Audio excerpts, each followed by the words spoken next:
Welcome. Dr. Gideon has been expecting you.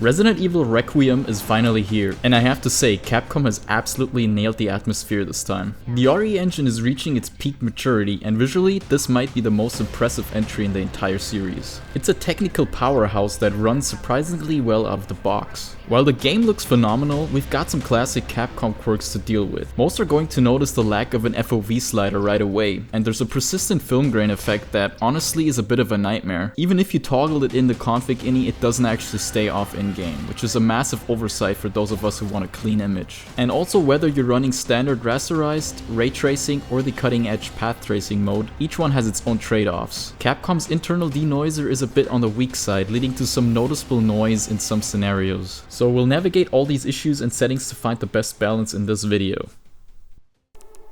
Before we dive into the benchmarks, I have to give a massive shout out to Capcom for this settings menu. Honestly, they've made it so detailed and well explained that they're almost making my job here irrelevant. But seriously, look at this. Every setting comes with a visual preview and a clear breakdown of what it actually does. It's incredibly rare to see this much transparency from a developer, so great job Capcom. This is exactly how a PC settings menu should look in 2026. I'm using the opening sequence for our first comparison. It's one of the more taxing parts of the game due to the weather and draw distances. With path tracing as our baseline at 30 FPS, the performance cost is clear. Stepping down to RT High gives us a 116% jump to 65 FPS. Interestingly, in this open scene, there's no gap between RT High and RT Normal. Both sit exactly at 65 FPS. And for pure speed, turning RT off sends us to 120 FPS, which is 300% faster than the path tracing baseline. However, that parity in the intro is situational. In this cluttered back alley, the exact same RT toggles behave very differently. Using path tracing as the baseline, stepping to RT high gives us a 123% performance boost. But the jump to RT normal is the real story here. We hit 115 FPS, which is almost 200% faster than path tracing. That's a massive gap that just wasn't there in the intro. And taking it all the way to RT off, it again gives us over 300%.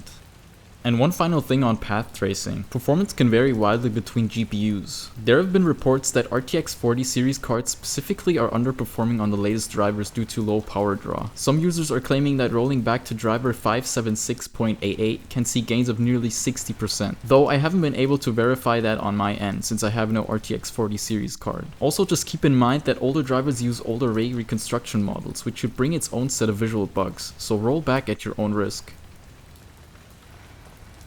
Looking at the rear of this car, path tracing provides a much more consistent, stable reflection in the rear glass. On RT High, the reflection looks incomplete. The ray sample data is just too low to resolve the image properly, leading to noticeable noise across the car's body. The lighting also feels more grounded with path tracing. The red glow from the taillights onto the wet pavement is far more pronounced. Yet the lights themselves don't glow as artificially bright as they do on RT High or off. It's just more realistic. You can see the same thing on this truck's metal frame. On RT High, it's a shimmering, noisy mess because the algorithm doesn't have enough information to fill the gaps. Path tracing uses multiple light bounces to clean that up, resulting in a solid, metallic look that standard RT just can't replicate.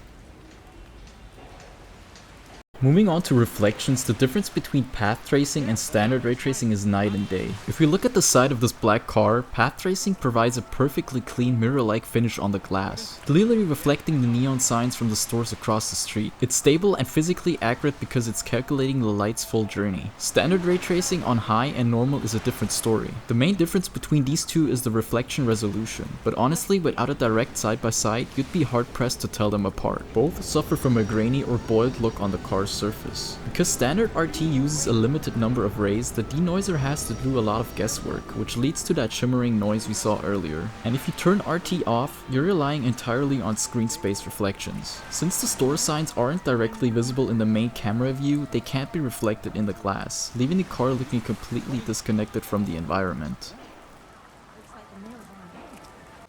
While path tracing is the gold standard, it isn't without its quirks, the most obvious being the ghosting artifacts during rain. This happens because path tracing is incredibly data hungry. To keep the game playable, the engine uses temporal accumulation, borrowing lighting data from previous frames to fill in the gaps. When fast-moving raindrops cut through the scene, the denoiser struggles to separate the new rain from the old lighting history. This results in those faint, distracting smear trails that follow the droplets as they fall, as the engine just can't refresh the lighting fast enough to keep up with the motion.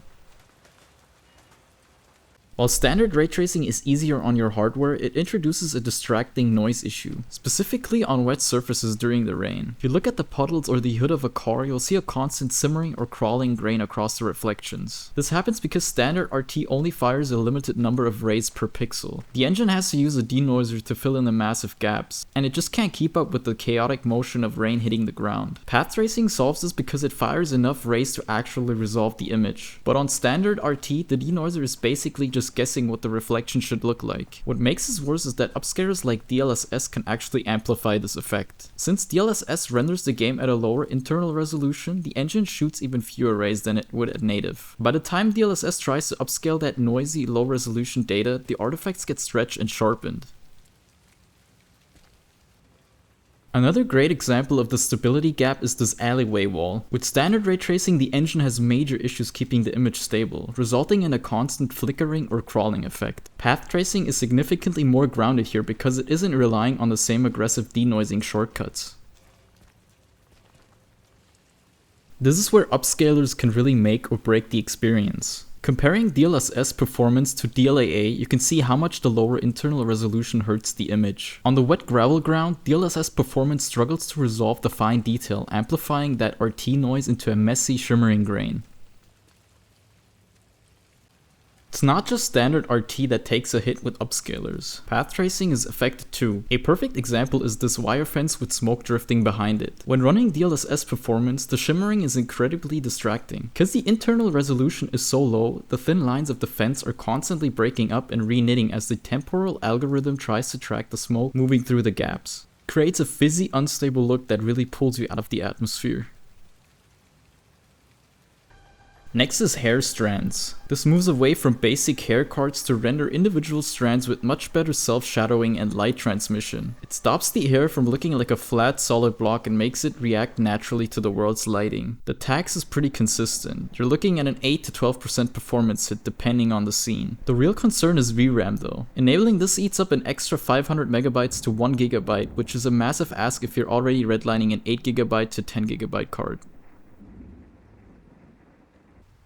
Now let's look at the overall presets. For these tests, I've tied the lighting and shadow quality directly to the graphics quality to see how they scale together. Using max as our baseline at ultra wide 2K, the results are pretty surprising. Moving to the high preset only gives a negligible 1% boost, so it's essentially identical. Normal pulls ahead by 4%, but the real jumps happen at low, which is 23% faster, and lowest, which screams at 56% over our baseline. Also worth mentioning is that we drop from 8.5 gigabytes on max down to 5.7 gigabytes on low when it comes to VRAM. Texture quality is a big VRAM hog. Moving from high to low drops your memory usage by roughly 18%, but the catch is that normal and high look almost identical. You only see a real drop in detail on low, where surfaces finally get muddy. Unless you have VRAM to spare, stick to normal. Moving on to texture filter quality, which is essentially anisotropic filtering. To keep it simple, anisotropic filtering makes textures look sharp at a distance or at an angle. In my testing, there is zero difference in performance or VRAM usage between the lowest and highest settings, so you can stick to AF8 or 16. At native resolution, DLAA and FSR3 native AA are the best options for stability. If you need a boost, TAA or FXAA plus TAA offer a 15% performance uplift, though they're noticeably blurrier. No AA is 18% faster, but the image becomes a shimmering pixelated mess. That said, if you're using any form of upscaling like DLSS or FSR, this setting is overwritten by the upscaler's own reconstruction anyway, so don't stress over it unless you're running native resolution. Mesh quality is an interesting one. While it usually has no impact, in more complex scenes it can hit performance by over 5%. In my testing, this was actually due to becoming CPU bound on the standard setting compared to low. Even though it's a performance saver, keep in mind the visual difference is significant. Dropping to low noticeably reduces geometric detail and asset density. If your CPU can handle the draw calls, I'd keep this on standard to avoid the visual hit. But if you're seeing stuttering while your GPU usage is low, this is likely the culprit.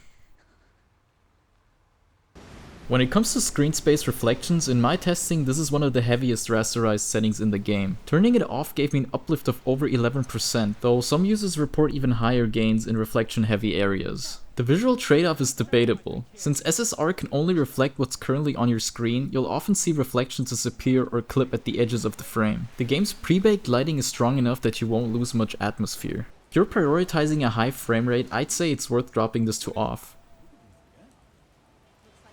Next is Subsurface Scattering, which simulates how light penetrates and scatters through translucent surfaces, most noticeably on character skin. In my testing, turning it on costs about 3% in FPS, but there's no difference between low and high. Hence, I would leave this setting on high. Next up is Lens Distortion. This is a post-processing filter meant to mimic a curved camera lens, but it mostly just adds blur and warping to the edges of your screen. While it's often marketed as cinematic or a creator's intent, gaming isn't a movie. You want a clean, sharp image. But I guess that's also subjective. Performance is identical whether it's on or off, so do yourself a favor and disable this for a much cleaner, more consistent look across the entire frame. At first, depth of field seems like a cutscene only setting, but it actually kicks in during gameplay too. In this specific gameplay example shown here, there was no performance difference, but in other scenes, disabling it gave me a 3% uplift, while cutscenes saw jumps of over 5%. For a more consistent and cleaner image throughout the entire experience, I'd suggest leaving this off. It removes the forced background blur and gives you a much sharper view of the environments without the performance tax when the effect actually triggers. Now a quick warning on DLSS 4.5. While it's technically the newer version, it's currently broken in this game when it comes to particle stability. In my testing comparing the new preset M and L to the older preset K, the 4.5 model simply can't handle the heavy dust and microparticles. You'll see this constant sparkling or shimmering across the image as the AI tries and fails to reconstruct those tiny details. Even though 4.5 is supposed to be an upgrade, the older preset K from DLSS 4.0 is much more stable and provides a cleaner, flicker-free experience for now. Next is particle lighting. Interestingly, this only affects dust particles lit by your flashlight. Particles from other light sources stay active even with this off. Because those other light sources keep the dust visible, DLSS 4.5 remains a bad option. In my testing there was no performance hit at all. This one is pure personal preference. If the constant dust in your beam is distracting, turn it off. If you like the extra atmosphere, leave it on. The performance gap for volumetric fog is pretty tight. Lowest and low both hit 173 FPS, while normal sits at 171 and high drops to 169. Since the visual difference between low and lowest is tiny and the performance is identical, there's no reason to go below low. For most people, normal is the best choice. Only a 1.2% difference from high, and it's almost impossible to tell them apart while they're actually moving through the world. Lens dirt is another one of those cinematic effects that's mostly down to personal preference. However, it actually has a slight performance cost. Turning it off can give you a 3% performance uplift in frames. In most indoor scenarios, you won't even notice the effect is active, and many players find the smudges on the screen distracting anyway. Since you're gaining back a bit of performance and getting a cleaner image, I'd recommend turning this off. Staying on topic, we also have lens flare. Just like the other post-processing effects, turning this off gives you a slight performance gain of roughly 2%. As with all these cinematic additions, it really comes down to your personal preference. Since the performance hit is so minor, just choose whatever looks best to your eye. But also keep in mind that all these settings can stack up in the end. Regarding shadow quality, unlike many modern titles where shadows are the primary performance killer, the gap here is relatively small, showing only a 5% difference between the top settings. The critical factor is actually VRAM consumption, as the max preset requires over 1 GB more than high. While max produces the softest and most realistic shadow penumbras, high can introduce visible blockiness depending on the light source. In this specific scene with Grace's shadow, max pushes the 8GB VRAM buffer to its limit, whereas high maintains the necessary headroom. For 8GB cards, high is the optimal choice to avoid the frame time stuttering associated with VRAM over allocation. Contact shadows are a critical technical layer for grounding objects in the scene. Unlike standard shadow maps, these are a screen space effect that fills in the small gaps where objects touch surfaces, like small crevices in the environment. Disabling them changes the game's look dramatically, often making objects appear as if they are floating or disconnected from the ground. In my testing, the performance gain from disabling contact shadows was negligible, if at all. So since the visual cost of turning them off is high, but the frame rate benefit is non-existent, you should absolutely keep contact shadows enabled.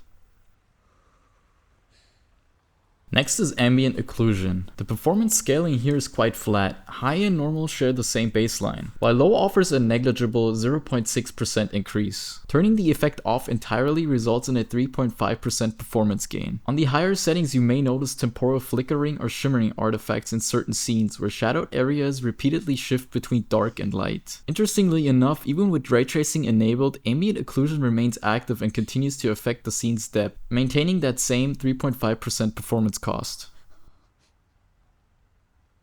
Lastly, we have Visual Effects Quality. In my benchmarks, this setting does not appear to affect performance. Visually, even when inspecting high action elements like blood splatters, there are no noticeable differences in detail or density between the presets.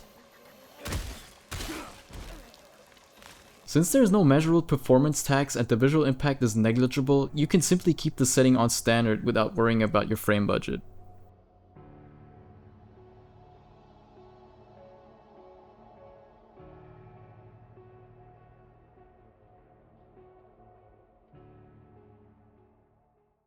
Looking at the final comparison, the results speak for themselves. By moving away from the max preset, we've managed to shave off over 3 GB of VRAM usage without touching ray tracing. Now obviously ray tracing and path tracing are in a completely different league, especially when you factor in frame generation. But generally speaking, the cards powerful enough to actually run those features effectively usually come with enough VRAM to handle the hit. For everyone else on 8 GB or 12 GB buffers, these optimizations are the difference between a stuttery mess and a locked fluid experience. Before we wrap up, I want to mention a couple of community fixes for things that still haven't been addressed officially. I've seen that the film grain removal and FOV mods over on Nexus Mods are working well for a lot of people, so I've linked those in the description if you're curious. Honestly though, I'd still love to see an official in-game option for these in a future patch. It's 2026, we shouldn't have to download a whole framework just to adjust basic features like FOV or a toggle grain filter. But until Capcom steps up, the modding community is the way to go. So thanks for watching, and if these settings helped you smooth out your experience, let me know in the comments, and I'll see you guys in the next one.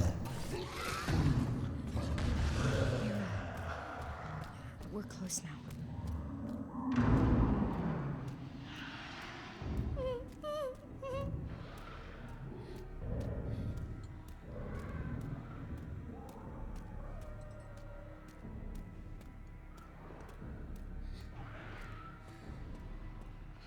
Thank God.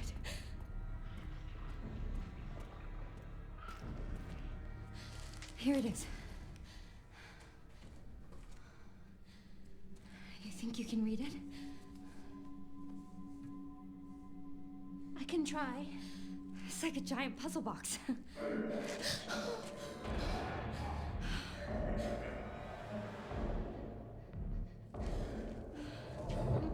Stay here, Emily. You handle this. I'll handle that.